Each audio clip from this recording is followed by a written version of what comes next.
Most people think an egg carton has only one job. Once the eggs are gone, it goes straight into the trash. But today I'm about to test a simple DIY idea that turns this piece of packaging into something surprisingly useful for your home. If it works, you may never throw one away again. Let's begin by preparing the egg cartons. At first glance, they look far too soft to be useful in a concrete project. But what interests me isn't the cardboard itself, it's the shape. The repeating pockets and reinforcing ribs are designed to spread pressure while protecting fragile eggs. That pattern could become an interesting texture if we can transfer it into concrete. For this project, I only need the center 4 rows. Using a utility knife, I slowly follow the molded ribs and remove both outside rows. Cutting along the original lines keeps every panel straight and makes the assembly much more accurate later.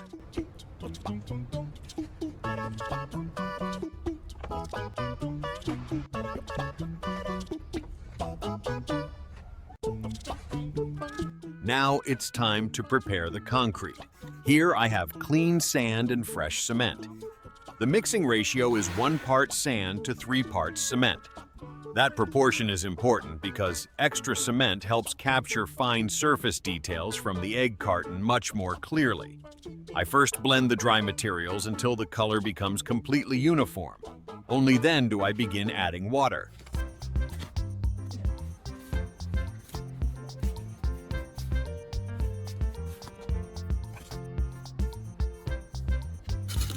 A little at a time.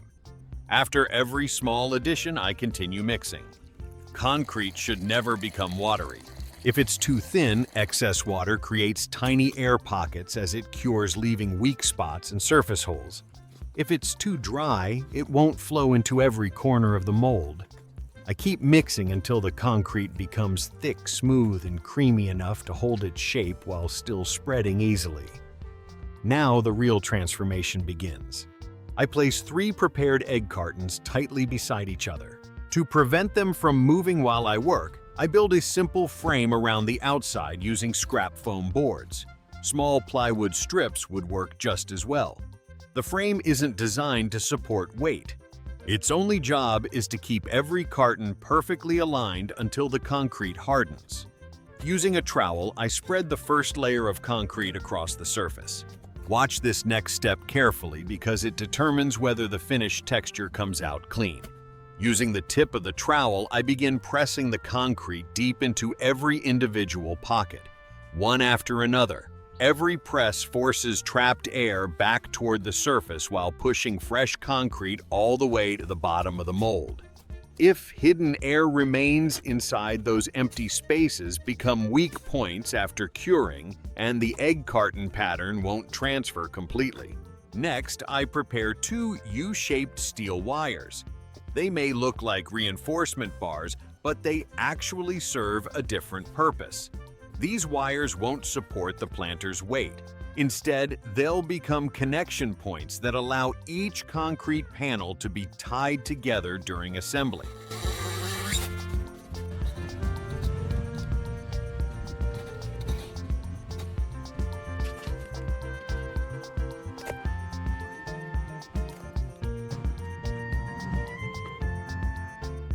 Before the concrete becomes fully hard, there's one final adjustment that cannot be skipped.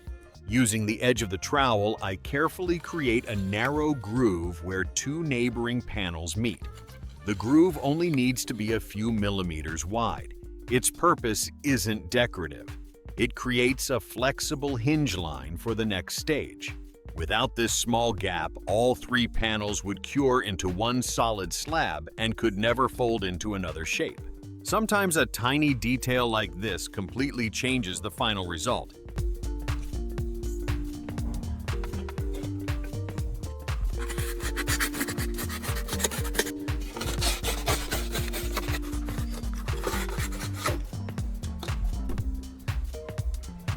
After the concrete has fully cured, I begin peeling away the cardboard. The paper separates much more easily than I expected. Piece by piece, the original egg carton disappears, revealing a surprisingly detailed concrete texture underneath. Every pocket and every raised rib has transferred almost perfectly. Instead of looking like ordinary concrete, these panels now resemble something made from an expensive custom mold. Now, I stand the panels upright and tie the steel loops together with wire. One by one, the flat pieces wrap into a hexagon, and the project finally reveals itself a decorative concrete planter. The frame has taken shape, but we're not finished yet.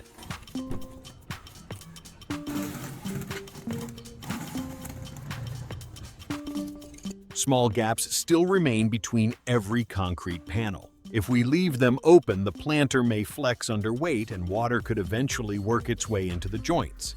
So the next step is reinforcing everything from the inside. I prepare another small batch of concrete and begin packing it carefully into each seam. Instead of spreading one thick layer, I build it up little by little. That allows the fresh concrete to bond much better with the cured panels while forcing out trapped air. Once every joint has been sealed, the entire planter immediately feels much more solid. Now it needs a bottom.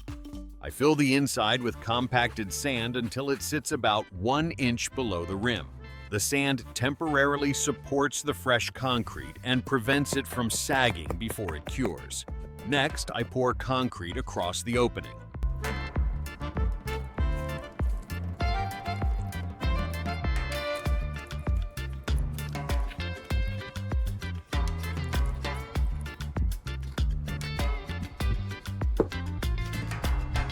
Three U-shaped steel ties are pressed into the wet concrete to lock the 6 sides together permanently. After smoothing the surface with the trowel, the planter finally becomes one rigid structure.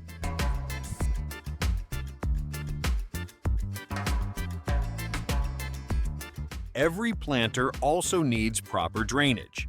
Healthy roots require both water and oxygen.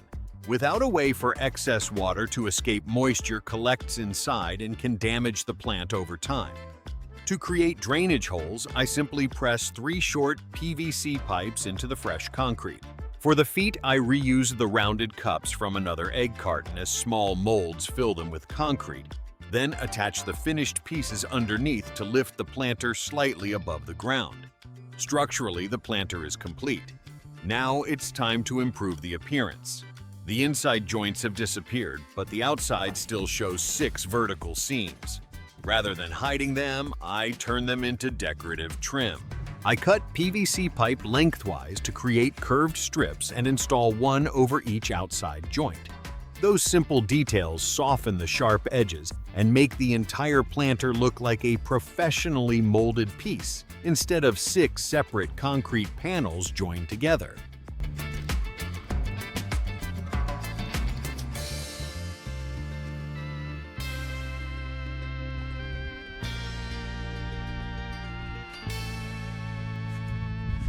Now comes the hardest step: waiting. Concrete needs time to cure completely before paint is applied. If we paint too early, moisture can stay trapped under the surface and cause peeling later. Once everything is dry, I remove the PVC pipes from the drainage holes. They slide out cleanly, leaving 3 round openings for excess water to escape. Now we can add color.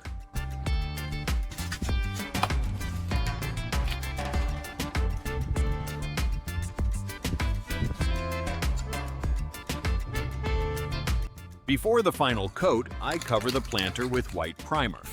Primer seals the concrete surface and helps the paint spread evenly instead of soaking into some areas more than others. As the white layer goes on, the egg carton texture becomes even clearer.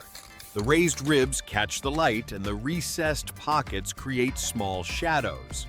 Now you can finish it however you like: stone gray, terracotta, matte black, or any color that fits your garden.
What started as a few discarded egg cartons has become a durable, decorative concrete planter for the home. If you built one, how would you decorate it?